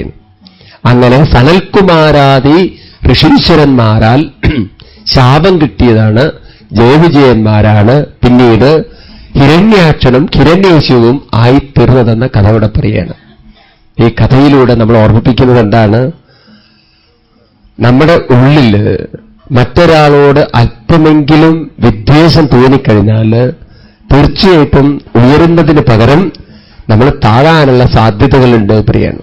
അപ്പൊ ഈ ലോകത്തിൽ വന്നിട്ട് സുന്ദരമായൊരു ജീവിതം കിട്ടിയിട്ട് നമ്മുടെ ഉള്ളിൽ അല്പമെങ്കിലും അസൂയയോ വിദ്വേഷമോ തോന്നിക്കഴിഞ്ഞാൽ അത് നമ്മൾ ഉയർച്ചയ്ക്ക് പകരം താഴ്ത്തുമെന്ന് ഈ കഥയിലൂടെ സൂചിപ്പിക്കുകയാണ്. നോക്കണേ, ഭഗവാന്റെ അടുത്തെത്തിയിട്ട് അവർക്ക് ആ വിദ്വേഷം തോന്നിയതും അവർ താഴേക്ക് അതപ്പതിച്ച് വീണു. അപ്പോഴേക്കും അവർ കാൽക്കൽ വീണു ഭഗവാന്റെ അടുത്ത്. ഭഗവാൻ അങ്ങോട്ട് വന്നു. ഭഗവാനെ, ഞങ്ങൾ അറിയാതെ അപരാധം ചെയ്തു. ഈ മഹാത്മാക്കളുടെ മാഹാത്മ്യം മനസ്സിലാക്കാതെ അവരെ നിന്ദിക്കാൻ ഇടവന്നു. അവർ ഞങ്ങളെ ശപിച്ചു എന്നൊക്കെ പറഞ്ഞപ്പോൾ ഭഗവാൻ പറഞ്ഞു, ഇത് ഞാൻ മുമ്പേ തരണമെന്ന് വിചാരിച്ചായിരുന്നു. അതെന്താ കാരണം? പണ്ട് ലക്ഷ്മി ദേവി എവിടെയോ പോയി വരുന്ന സമയത്ത് ഇത്തിരി വൈകിയപ്പോൾ ഇവർ രണ്ടുപേരും തടഞ്ഞിട്ട് പറയുകയാണ്, ഇവിടെ ചില നിയമങ്ങളുണ്ട്, തോന്നിയ സമയത്തൊന്നും കയറി വരാൻ പാടില്ല എന്ന്. ഭഗവാന്റെ ഭാര്യയോടാ പറയുന്നത്. അന്ന് വിചാരിച്ചിട്ട് എനിക്കൊരു കൊട്ട് തരണമെന്ന്. പിന്നെ ഞാൻ കാത്തിരുന്ന ക്ഷമിച്ചതാ, ഏതായാലും ഇപ്പൊ സമയമായി, ഏതായാലും പൊയ്ക്കോളൂ എന്ന്. അഴവും കൂടി കേട്ടപ്പോൾ അവർക്ക് ആകെ വിഷമമായി. അവർ ഭഗവാന്റെ പാദത്തിൽ വീണ്ടും പറഞ്ഞു, ഭഗവാനെ അങ്ങേ മറക്കാനിട വരരുത്, ദുർഗതി ഉണ്ടാവരുത്, അധോഗതി ഉണ്ടാവരുതെന്ന്. ഭഗവാൻ ചോദിച്ചു, ഏറെക്കുറെ വന്നില്ല, ഇനിയിപ്പോ എന്താ വരാൻ വേണ്ടതെന്ന്, ഏറെ ശാപം കിട്ടിയില്ലേ? ഏതായാലും നിങ്ങളെ ഞാൻ അനുഗ്രഹിക്കുന്നു എന്ന് പറഞ്ഞ് അനുഗ്രഹിച്ചിട്ട് പറഞ്ഞു, നിങ്ങൾ അസുരയോനിയിൽ പോയി ജനിച്ചാലും ഞാനായിരിക്കും നിങ്ങൾക്ക് ശത്രു. അങ്ങനെ എന്നെ തന്നെ മനസ്സിൽ വിചാരിച്ച് എന്നോട് യുദ്ധം ചെയ്ത് അവസാനം വീണ്ടും നിങ്ങൾക്ക് എന്റെ അടുത്തേക്ക് എത്തിച്ചേരാൻ പറ്റുമെന്ന് പറഞ്ഞ് ഭഗവാൻ അവരെ അനുഗ്രഹിച്ചു വിട്ടു എന്നാണ്. ശാപം അവർക്കൊരു അനുഗ്രഹമായി തീർന്നു. അങ്ങനെ സനൽകുമാരാദി ഋഷീശ്വരന്മാരുടെ ശാപം കൊണ്ടാണ് ജയവിജയന്മാര് ഹിരണ്യാക്ഷനും ഹിരണ്യകശിവും ആയിത്തീർന്നതെന്ന് പറഞ്ഞു കഴിഞ്ഞാൽ, ഒരു ജീവിതത്തിൽ ഉത്കൃഷ്ടതയിലേക്ക് ഉയരാനും നമുക്ക് സാധിക്കും, നികൃഷ്ടതയിലേക്ക് താഴാനും നമുക്ക് സാധിക്കും. എല്ലാം നമ്മുടെ ഉള്ളിൽ തന്നെ ഉണ്ട് പറയാണ്. മനുഷ്യജന്മം എടുത്തതുകൊണ്ട് മാത്രം നമ്മൾ ഉത്കൃഷ്ടതയിലേക്ക് ഉയർന്നോളന്നില്ല. ഈ ജീവിതത്തെ നാം വേണ്ട പോലെ പ്രയോജനപ്പെടുത്തിയിട്ടില്ല എങ്കിൽ ഈ മനസ്സ് ശരീരം വിട്ടുപോയാൽ ഇനി ഇതുപോലൊരു ശരീരം എടുക്കുമോ എന്ന് പറയാൻ സാധ്യമല്ല എന്നാണ്. മനസ്സിന് വേണമെങ്കിൽ ഉത്കൃഷ്ടതയിലേക്ക് ഉയരാം, മനസ്സിന് വേണമെങ്കിൽ നികൃഷ്ടതയിലേക്ക് താഴാനും സാധിക്കും. അപ്പൊ എന്താണ് താഴാനുള്ള കാരണം? ഉള്ളിലുള്ള വിദ്വേഷം, ഉള്ളിലുള്ള ആ സ്വാർത്ഥ സ്വഭാവം, അത് മനുഷ്യനെ മൃഗത്തിലേക്ക് കൊണ്ടുവരുന്നു പറയാണ്. അതുകൊണ്ട് ഹിരണ്യാക്ഷനും ഹിരണ്യകശിപും ഒരു മൃഗീയ സംസ്കാരത്തിലേക്ക് വീണുപോയി എന്ന് പറയാണ്. അപ്രകാരം പിന്നീട് ഭഗവാനുമായി യുദ്ധം ചെയ്ത് അവർ വീണ്ടും തിരിച്ചു പോകുന്നു എന്നാണല്ലോ കഥ. ഏതായാലും ഈ കഥയ്ക്ക് ശേഷം പിന്നീട് നമ്മളെ അടുത്ത കഥയിലേക്ക് കൊണ്ടുപോവുകയാണ്. സ്വയംഭൂമനു ഭൂമിയിൽ വാസം തുടങ്ങി. അദ്ദേഹത്തിന് ശതരൂപാദേവിയിൽ 5 കുട്ടികളുണ്ടായിരുന്നാണ്. ഈ 5 കുട്ടികളായിരുന്നു 2 ആൺകുട്ടികളായ ഉത്താനപാദനം, പ്രിയവ്രതനം, പിന്നീട് ദേവഹൂതി, പ്രസൂതി, ആകൂതി, ഇങ്ങനെ 5 പേര്. ഇനി ഇവരുടെ വംശത്തെക്കുറിച്ചും വിവാഹത്തെക്കുറിച്ചും കഥകളാണ് ഇനി പറയാനുള്ളത്. ഈ 5 പേരും വളർന്ന് വലുതാവുന്നു. കൊട്ടാരത്തിൽ എല്ലാ സുഖ സൗകര്യങ്ങളും അച്ഛനിവർക്ക് ഉന്നത സംസ്കാരങ്ങളൊക്കെ കൊടുത്ത് വളർത്തുന്നു. അതിൽ ദേവഹൂതി വിവാഹപ്രായമായപ്പോൾ ആർക്കാണ് വിവാഹം കഴിച്ചു കൊടുക്കേണ്ടതെന്ന് സ്വയംഭൂമനു പിതാവായ ബ്രഹ്മാവിനോട് കൺസൾട്ട് ചെയ്തു. അന്ന് അങ്ങനെയാണല്ലോ വിവാഹമൊക്കെ. പ്രായമായി കഴിഞ്ഞാൽ, കുട്ടികളൊക്കെ പ്രായമായി കഴിഞ്ഞാൽ കാരണവന്മാർ തമ്മിലാ ചർച്ച ചെയ്യുക. ഒരുപക്ഷെ നിങ്ങളൊന്നും കല്യാണം കഴിക്കുന്ന സമയത്ത് ഭർത്താവിനെ കണ്ടിട്ട് പോലും ഉണ്ടാവില്ലേ പലരും. കാരണം ആരാ ഭർത്താവ് എന്നുള്ളത് കല്യാണ മണ്ഡപത്തിൽ വെച്ചിട്ടാണ് കണ്ടുണ്ടാവുക. ഇന്നിപ്പോ നേരെ വിപരീത. കല്യാണം കഴിയുന്നതിന് മുമ്പ് തന്നെ കുട്ടിയോട് ചോദിക്കണം എന്നെ ആർക്കാ കെട്ടിച്ചു കൊടുക്കേണ്ടതെന്ന്. കാരണം അവള് തന്നെ നിശ്ചയിച്ചിട്ടുണ്ടാവും ആർക്കാ എന്നെ കൊടുക്കേണ്ടതെന്നുള്ളത്. കാലം മാറിയ കാലത്താണ് നമ്മൾ ജീവിക്കുന്നത് പറയാണ്. ഏതായാലും അങ്ങനെയൊക്കെ മുത്തശ്ശനായ സ്വയംഭൂമനവരോട് ചോദിച്ചു. ഉടനെ ബ്രഹ്മാവിനോട് ചോദിച്ചും പറഞ്ഞു, കർദമ പ്രജാപതി എന്ന് പറയുന്ന ഒരു തപോനിഷ്ഠൻ തന്റെ തപസ്സിൽ വ്യാപൃതനായിട്ടിരിക്കുന്നുണ്ട്, അയാൾക്കാണ് വിവാഹം കഴിച്ചു കൊടുക്കേണ്ടതെന്ന് പറഞ്ഞു. അയാൾ വിവാഹം കഴിക്കുമോ? ഇല്ല, അയാൾ വിവാഹം കഴിക്കണം. കാരണം വിവാഹം കഴിക്കുമ്പോഴേ അതിലൂടെ ഭഗവാന് അവതരിക്കാൻ സാധിക്കുള്ളൂ എന്ന് ബ്രഹ്മാവ് പുത്രനായ സ്വയംഭൂമനവനോട് പറഞ്ഞു. ഇവിടെയാണെങ്കിലോ കർദമൻ എന്ന് പറയുന്ന മഹാത്മാവ് വളരെ തപോനിഷ്ഠനായിട്ട് തന്റെ ആശ്രമത്തിൽ തപസ്സനുഷ്ഠിച്ചുകൊണ്ടിരിക്കുക. ഒരു ദിവസം അദ്ദേഹം നോക്കുമ്പോണ്ട് ശംഖചക്ര കഥാധാരിയായിട്ട് ഭഗവാൻ തന്റെ മുന്നിൽ നിൽക്കുന്നു. ഭഗവാനെ നമസ്കരിച്ചപ്പോ ഭഗവാൻ പറയാണ്, കർദമൻ അവിടുന്ന് വലിയ തപോനിഷ്ഠനായിട്ട് ജീവിതം ചെയ്യുന്നുണ്ട്, വളരെ സന്തോഷമുണ്ടതിൽ. ഏതായാലും അങ്ങ് സ്വയംഭൂമനുവിന്റെ കന്യകയെ സ്വീകരിക്കണം. അവരിവിടെ വരും, ആ കല്യാണം കഴിക്കണം, കല്യാണം നടക്കും. എന്നിട്ട് അങ്ങ് ദാമ്പത്യ ജീവിതത്തിലേക്ക് കടക്കണം. അതിലൂടെ ഞാൻ അങ്ങയ്ക്ക് പുത്രനായിട്ട് അവതരിക്കുന്നുണ്ട്. എനിക്കാണെങ്കിലോ മൺമറഞ്ഞുപോയ ശാസ്ത്രമായ സാഖ്യശാസ്ത്രത്തെ പുനർജീവിപ്പിക്കേണ്ടതുണ്ട് എന്ന് പറഞ്ഞ് അനുഗ്രഹിച്ചുകൊണ്ട് പോയി എന്നാണ്. അങ്ങനെ ഒരു ദിവസം കർദമ പ്രജാപതിയുടെ ആശ്രമത്തിലേക്ക് സ്വയംഭൂമനു തന്റെ കന്യകയായിരിക്കുന്ന ദേവഹൂതിയെയും കുട്ടിവരികയാണ്. കർദമൻ അവരെ സ്വീകരിച്ചു, ഇരുത്തി, കാര്യങ്ങളും കുശലാന്വേഷണങ്ങളൊക്കെ നടത്തി. ചോദിച്ചു, എന്താവോ രാജൻ അവിടുന്ന് വന്നിട്ടുള്ളത് എന്ന്. ഉടനെ പറഞ്ഞു, എന്റെ പുത്രിയെ കന്യകയെ അങ്ങയ്ക്ക് തരണമെന്നാണ് എന്റെ മനസ്സിന്റെ ആഗ്രഹം, അതുകൊണ്ട് അവിടുന്ന് അത് സ്വീകരിക്കണം, പൂർത്തീകരിക്കണം എന്ന്. ഉടനെ ഒരു നിബന്ധന വെച്ചിട്ട് ഞാൻ കല്യാണം കഴിക്കാമെന്ന് പറയാണ്. എന്താ നിബന്ധന? എപ്പോ അങ്ങയുടെ പുത്രിയിൽ എനിക്കൊരു പുത്രനുണ്ടാവുമോ ആ സമയത്ത് ഞാൻ വിവാഹബന്ധം ഏർപ്പെടുത്തുന്നു. കേമായില്ലേ? ഇന്നങ്ങനെ പറഞ്ഞാൽ അടി കിട്ടും. പുത്രനുണ്ടായ വിവാഹബന്ധം ഏർപ്പെടുത്തുമെന്ന് പറഞ്ഞാൽ ആരെങ്കിലും പുത്രിയെ കൊടുക്കൂ? പോലിവാസമല്ലേ പറയുക. ഏതായാലും അന്ന് അത് പറഞ്ഞപ്പോ സ്വയംഭൂമനവനും വളരെ വിഷമം തോന്നി. ഉടനെ തന്നെ മകളായ ദേവഹൂതി പറഞ്ഞു, അച്ഛാ, എന്താണോ അദ്ദേഹത്തിന്റെ ആഗ്രഹിച്ചാൽ അത് നടത്തിക്കോട്ടെ എന്ന്. ഇത് കേട്ടപ്പോ അച്ഛൻ നോക്കാം, പുത്രിയുടെ മനസ്ധൈര്യം എത്രയുണ്ട്. തന്നെ പുത്രനായ ഉപേക്ഷിക്കുന്ന ഭർത്താവ് അന്നേ പറഞ്ഞിട്ടുണ്ട്. എന്നിട്ടും ആ കുട്ടിക്ക് യാതൊരു വിഷമവും ഉണ്ടായില്ല. കുട്ടി ഏതായാലും സ്വീകരിച്ചു ഭർത്താവായിട്ട് കർദമനെ എന്നാണ്. അങ്ങനെ ആദ്യത്തെ കന്യകാദാനം ഈ ഭാരതത്തിൽ നടന്നു എന്നാണ്. സ്വയംഭൂമനുവിന്റെ പുത്രിയെ ദേവഹൂതിയെ കർദമ പ്രജാപതിക്ക് കൊടുത്ത ചടങ്ങിനെയാണ് കന്യകാദാനം എന്ന് പറയുക. ഭാരതത്തിലെ വിവാഹ സംസ്കാരം എന്ന് പറയുന്നത് കന്യകാദാനാണ്. നമ്മൾ മാരേജ് എന്ന് വിളിക്കുന്നതിനെ സംസ്കൃതത്തിൽ കന്യകാദാനം എന്ന് വിളിക്കുക. അച്ഛൻ പുത്രിയെ ഭർത്താവിനെ ഏൽപ്പിക്കുന്ന ചടങ്ങിനെയാണ് കന്യകാദാനം എന്ന് പറയുക. എന്താ ഈ കന്യകാദാനം എന്ന് പറഞ്ഞാൽ, ഇതിൽ ഒരു കാര്യം പിതാവ് ഭർത്താവാൻ പോകുന്ന ആൾക്ക് പ്രോമിസ് ചെയ്യാണ്. എന്താണത്? എന്റെ കന്യക, എന്റെ പുത്രി അവിടുത്തെ സുഖക്ഷേമങ്ങൾ നോക്കും എന്ന് പറഞ്ഞ് അങ്ങക്ക് എല്ലാ സുഖക്ഷേമങ്ങളും തരും എന്ന് പറഞ്ഞിട്ട് ഉറപ്പ് കൊടുക്കുമ്പോൾ വിവാഹം കഴിക്കാൻ പോകുന്ന ചെറുപ്പക്കാരൻ അല്ലെങ്കിൽ യുവാവ് കന്യകയുടെ പിതാവിന് കൊടുക്കുന്ന ഉറപ്പാണ്, ഞാൻ അങ്ങയുടെ പുത്രിയെ എന്നും സുരക്ഷിതയായിട്ട് നോക്കാം, അവൾക്ക് ഞാൻ സുരക്ഷിതത്വം കൊടുക്കാം, അവൾ എന്റെ കയ്യിൽ എന്നും പ്രൊട്ടക്റ്റഡ് ആയിരിക്കും എന്ന് ഒരു വാഗ്ദാനം ചെയ്യാൻ. ഇങ്ങനെ പരസ്പരം ഒരു ട്രസ്റ്റാണ് അന്നത്തെ വിവാഹം എന്ന് പറയുന്നത്. ട്രസ്റ്റിന്റെ ഭാഗമായിരുന്നു, വിശ്വാസത്തിന്റെ ഭാഗമായിരുന്നു ഈ കൈകൾ കൊടുക്കൽ. ഇന്നും അങ്ങനെ തന്നെയാണല്ലോ. ഈ കൈ കൊടുക്കുന്നതിന്റെ പിന്നിൽ പരസ്പര വിശ്വാസം ഉറപ്പിക്കലാണ്. എന്നാൽ ഇന്ന് കൈകൾക്ക് വലിയ വിശ്വാസമില്ല. അതുകൊണ്ടാണ് പേപ്പറിൽ ഒപ്പിടേണ്ടി വരുന്നത്. നമ്മൾ പറഞ്ഞു കഴിഞ്ഞാൽ ആ വാക്കുകൾക്കൊന്നും വിലയില്ലാതെ തീർന്നു പറയാൻ. സത്യത്തിന് വിലയില്ലാത്ത ലോകത്തിലാണ് നമ്മൾ ജീവിക്കുന്നത്. കോടതിക്കും ആവശ്യം പേപ്പറുകളിൽ ഒപ്പിട്ടിട്ടുള്ള കാര്യങ്ങളാണ്. നോക്കൂ എത്ര മാറി നമ്മുടെ സംസ്കാരം എന്നുള്ളത്. അപ്പോ അങ്ങനെ രണ്ടുപേരും ഒരു കരാർ ഏറ്റെടുക്കുകയാണ്. ഒന്നാമത്തെ കരാറ്, ഞാൻ നിങ്ങളുടെ സുഖവും ക്ഷേമവും നോക്കാം. എന്റെ സുഖവും ക്ഷേമവും നല്ല പറഞ്ഞത്. രണ്ട്, ഞാൻ നിന്റെ സുരക്ഷിതത്വം ഏറ്റെടുക്കാമെന്ന്. അങ്ങനെ രണ്ടു കൂട്ടരും സുഖവും ക്ഷേമവും സുരക്ഷിതരുമായിട്ട് സുരക്ഷിതത്തിന്റെ ഒരു വലയത്തിൽ ജീവിക്കുന്നതിനെയാണ് ഈ മോതിരത്തിലൂടെ സൂചിപ്പിക്കുന്നത് പ്രിയാണ്. മോതിരം ഒരു റിംഗാണല്ലോ. നമ്മൾ സുരക്ഷിതത്തിന്റെ വലയത്തിൽ നമുക്കെന്നും സുഖത്തിന്റെ വലയത്തിലെന്നും ജീവിക്കാമെന്ന പരസ്പരം ധാരണയിൽ അവരൊരുമിച്ച് കൂടിച്ചേർന്ന് ജീവിക്കുന്നു. ഇതായിരുന്നു ഭാരതീയ വിവാഹ സങ്കല്പം എന്ന് പറയാണ്. അങ്ങനെ അവർ രണ്ടുപേരും ഒരുമിച്ച് താമസം തുടങ്ങി. തപോനിഷ്ഠമായ ജീവിതം കർദമൻ അനുഷ്ഠിച്ചു. ആ പത്നിയായ ദേവഹൂതിയാണെങ്കിലോ തന്റെ ഭർത്താവിന്റെ ഇംഗിതത്തിന് വിരുദ്ധമായി യാതൊന്നും ചെയ്തില്ല. അയാളെ തപസ്സിന് വളരെയധികം സഹായിച്ചു. കാലം മുന്നോട്ട് പോയി. ഒരു ദിവസം കർദമ പ്രജാപതി കണ്ണു തുറന്ന് നോക്കുമ്പോൾ കാണുന്നത് തന്നെ ശുശ്രൂഷിച്ച് ദേഹമെല്ലാം വളരെയധികം ശോഷിച്ചിരിക്കുന്നു തന്റെ പത്നിയുടേത്. വളരെ കാരുണ്യം തോന്നി. കഷ്ടം എന്റെ കുട്ടി, എനിക്ക് വേണ്ടിയിട്ട് നീ ഇത്രയും ത്യാഗങ്ങൾ ചെയ്തുവല്ലോ, കഷ്ടം.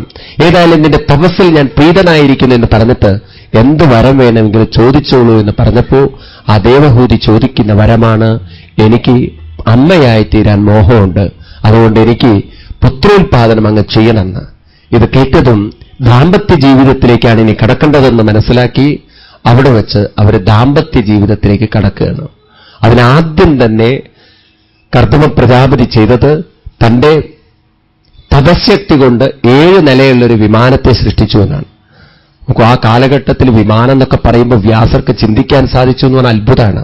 ഇപ്പൊ ഈ 2005 2 നിലയുള്ള വിമാനം ഇറങ്ങിയത്. ഇതുവരെ 2 നിലയുള്ളത് ഇറങ്ങിയിട്ടില്ല, 1 നിലയുള്ള വിമാനമേ വന്നിട്ടുള്ളൂ. ഇപ്പൊ ലേറ്റസ്റ്റ് വിമാനം 2 നിലയുള്ളത് ഇപ്പൊ ഇറങ്ങിയിട്ടുള്ളൂ, ഒന്നേ ഇറങ്ങിയിട്ടുള്ളൂ. അന്ന് 7 നിലയുള്ളൊരു വിമാനം എന്ന് പറഞ്ഞാൽ കുറെ കഴിഞ്ഞാൽ വന്നുകൂടായില്ല അങ്ങനെ ഒരു വിമാനം. ഏതായാലും അന്ന് വ്യാസർക്കത് സ്വപ്നം കാണാൻ സാധിച്ചിട്ടുണ്ട്. ആ വിമാനത്തിലാണെങ്കിലോ ഇന്നുള്ള വിമാനത്തെ പോലെയല്ല, ഡൈനിങ് ഹാളുണ്ട്, അമേരിക്കൻ പ്രസിഡന്റിന്റെ വിമാനമൊക്കെ പറഞ്ഞു കേട്ടിട്ടേ ഉള്ളൂ. അതിനേക്കാളും ഫെസിലിറ്റി ഉള്ള ഒരു വിമാനം. 20 ശ്ലോകങ്ങളാണ് വിമാനത്തിന്റെ സൗകര്യങ്ങളെക്കുറിച്ച് എഴുതാൻ വ്യാസമഹർഷി എഴുതി വെച്ചിരിക്കുന്നത് ഭാഗവതത്തില്. അങ്ങനെ സുന്ദരമായൊരു വിമാനമൊക്കെ അപ്പോഴേക്ക് സൃഷ്ടിച്ചു. ദേവഹൂതിയുടെ മുഖത്തേക്ക് നോക്കിയിട്ട് പറഞ്ഞു, ദേവഹൂതി നമുക്ക് ഇതിൽ കയറിയിട്ട് മതി ഹണിമൂണൊക്കെ ആഘോഷിക്കാൻ. ഇന്നിപ്പോ ഹണിമൂണൊക്കെ പറയാറില്ല, അവർ മുകളിൽ തന്നെ പോയി പറയാണ്. അത്രയും ഗംഭീരമായിട്ട് അവരുടെ ജീവിതത്തെ കല്യാണം അവർ ആഘോഷിക്കുകയാണ്. അപ്പൊ ദേവഹൂതി ഇങ്ങനെ നോക്കി, ഈ ശോഷിച്ചിരിക്കുന്ന ശരീരം കൊണ്ട് എന്ത് ഹണിമൂൺ ആഘോഷിക്കാനാണ്, എന്ത് ദാമ്പത്യമാണെന്ന്. ഉടനെ തന്നെ കർദമ പ്രജാപതി ഒരു തടാകത്തെ കാണിച്ചു കൊടുത്തിട്ട് പറഞ്ഞു, ദേവി ആ തടാകത്തിൽ പോയിട്ടൊന്ന് കുളിച്ചോളൂ. ദേവി തടാകത്തിൽ പോയി മുങ്ങിയതും കയറുന്ന സമയത്ത് നോക്കുമ്പോൾ കല്യാണം കഴിക്കുന്ന സമയത്തുള്ള സൗന്ദര്യത്തിലേക്കും ആരോഗ്യത്തിലേക്കും തിരിച്ചുപോയി എന്നാണ്. ആ തടാകത്തിൽ കുളിച്ചപ്പോൾ. ഇന്ന് ആ തടാകം എവിടെയാന്ന് ഭാഗവതത്തിൽ എഴുതി വെച്ചിട്ടില്ല. അല്ലെങ്കിൽ നമുക്കൊന്ന് കുളിക്കാൻ തോന്നുന്നത് അന്നത്തെ ആ ജീവിതത്തിലേക്കൊന്ന് വീണ്ടും ചെല്ലാൻ. കൂടെ തോണിമാരും പൊങ്ങി വരുന്നു. വളരെ സന്തോഷമായി ദേവിക്ക്. ദേവി ഇങ്ങനെ നോക്കി, എന്താ ഈ അത്ഭുതം, എന്താ ഈ കാണുന്നത്, സത്യമാണോ ഇതൊക്കെയെന്ന്. പഴയ ആരോഗ്യമൊക്കെ വീണ്ടും കിട്ടുക, പഴയ സൗന്ദര്യം വേണ്ടിയിട്ട് 16ലേക്ക് വീണ്ടും തിരിച്ചു പോകുക എന്നൊക്കെ പറയുമ്പോൾ ആരും വേണ്ടാന്ന് വയ്ക്കില്ല. ഏതായാലും ഇന്നിപ്പോൾ അതിനു വേണ്ടിയിട്ട് അന്നത്തെ കുളം ഇല്ലാത്തതുകൊണ്ടാണ് ആളുകൾ ബ്യൂട്ടി പാർലറിൽ പോകുന്നത്. പക്ഷെ അത് കുളം ആവുക ചെയ്യുന്നത് ജീവിതത്തിൽ കുളാക്കെന്ന് പറയില്ലേ, അങ്ങനെ ആളുകൾ ഓരോ നോക്കണം പരീക്ഷ പോട്ടെ.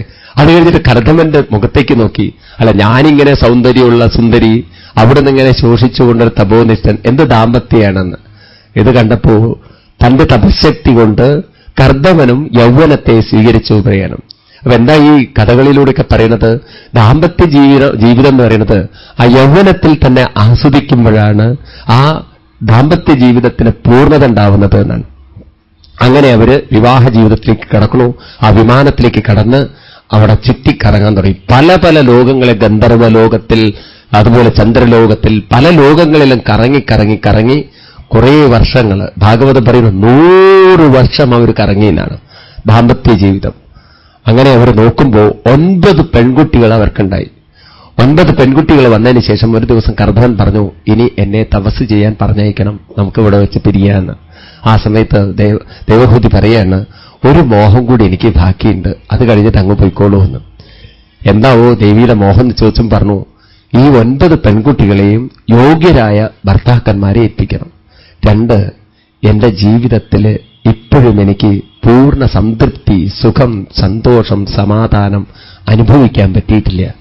എന്നെ എല്ലാ വിഷമത്തിൽ നിന്നും, അങ്ങ് വിട്ടുപിരിഞ്ഞാലുണ്ടാകുന്ന ദുഃഖത്തിൽ നിന്നും മുക്തമാക്കാൻ എനിക്ക് ഉത്തമോത്തമനായൊരു പുത്രനെ കൂടി തരണം എന്ന് പറഞ്ഞപ്പോ കർദമന് ഓർമ്മ വന്നു, ഭഗവാൻ തന്റെ പുത്രനായി അവതരിക്കുമെന്ന് പറഞ്ഞിട്ടുണ്ടല്ലോ. ഒരുപക്ഷെ ദേവി ഇതായിരിക്കാം സൂചിപ്പിച്ചത്. അവിടെ വെച്ച് ദേവിയോട് ഒരു വ്രതം അനുഷ്ഠിക്കാൻ പറയുകയാണ്. അങ്ങനെ ഭഗവത് മന്ത്രോച്ചാരണത്തിലൂടെ ഒരു വ്രതം അനുഷ്ഠിച്ച ദേവിയിലേക്ക് കർദമൻ തന്റെ ബീജത്തെ പകർന്നു കൊടുത്തു എന്നാണ്. അതാ ഒരു ദിവസം ദേവി തേജസ്വിയാർന്നൊരു കുട്ടിയെ പ്രസവിക്കുകയാണ്. അങ്ങനെ ആ പുത്രന് പേരും കൊടുത്തു കപിലൻ എന്ന്. അങ്ങനെ കർദമ പ്രജാപതിയുടെ ദേവഹൂതിയുടെ പുത്രനായി ഭഗവാൻ കപിലൻ അവതരിക്കുന്നു. ഇനിയുള്ള ഭാഗങ്ങളെയാണ് കാപിലിയോപാഖ്യാനം എന്ന് പറയുന്നത്. അവിടെ വെച്ച് അച്ഛന് തന്റെ പുത്രൻ ജ്ഞാനോപദേശം കൊടുത്ത് അച്ഛനെ കാട്ടിലേക്ക് പറഞ്ഞയച്ചു. വന്ന ഉടനെ തന്നെ അച്ഛനോട് പറഞ്ഞു, അച്ഛൻ വീട്ടിലിരിക്കുന്ന പോയിക്കോളൂ കാട്ടിലേക്ക് ഇന്ന്. ഇങ്ങനെ ഇരിക്കുന്ന മക്കളെന്നാണ്, അച്ഛനെ അധികം ഇരുത്തരുത് വീട്ടിലെന്നാണ്. വേഗം പറഞ്ഞയച്ചു, പോയി തപസ് ചെയ്യൂന്ന്. അതാണ് ഇനി ജീവിതത്തിൽ നേടിയെടുക്കേണ്ടത്. അങ്ങനെ മകനും അമ്മയും ആശ്രമത്തിൽ അങ്ങനെ ജീവിച്ചുകൊണ്ടിരിക്കുന്നതിൻ്റെ ഇടയിൽ ഒരു ദിവസം അമ്മയ്ക്ക് 19 വയസ്സായി, പുത്രന് 10-15 വയസ്സായി. ഒരു ദിവസം കപില മഹർഷിയോട് അമ്മ തന്റെ ജീവിതത്തിന്റെ വിഷമങ്ങളൊക്കെ പറഞ്ഞ് അതിൽ നിന്നും തന്നെ പുറത്തേക്ക് കൊണ്ടുവരാൻ അനുഗ്രഹിക്കാൻ വേണ്ടി പറയുകയാണ്. ആ ഭാഗം മുതൽ കപില ഭഗവാൻ കൊടുക്കുന്ന ഉപദേശമാണ്. ഇതിനെ കപിലോപദേശം എന്ന് പറയും. സർവത്ര ഗോവിന്ദനാമ സങ്കീർത്തനം.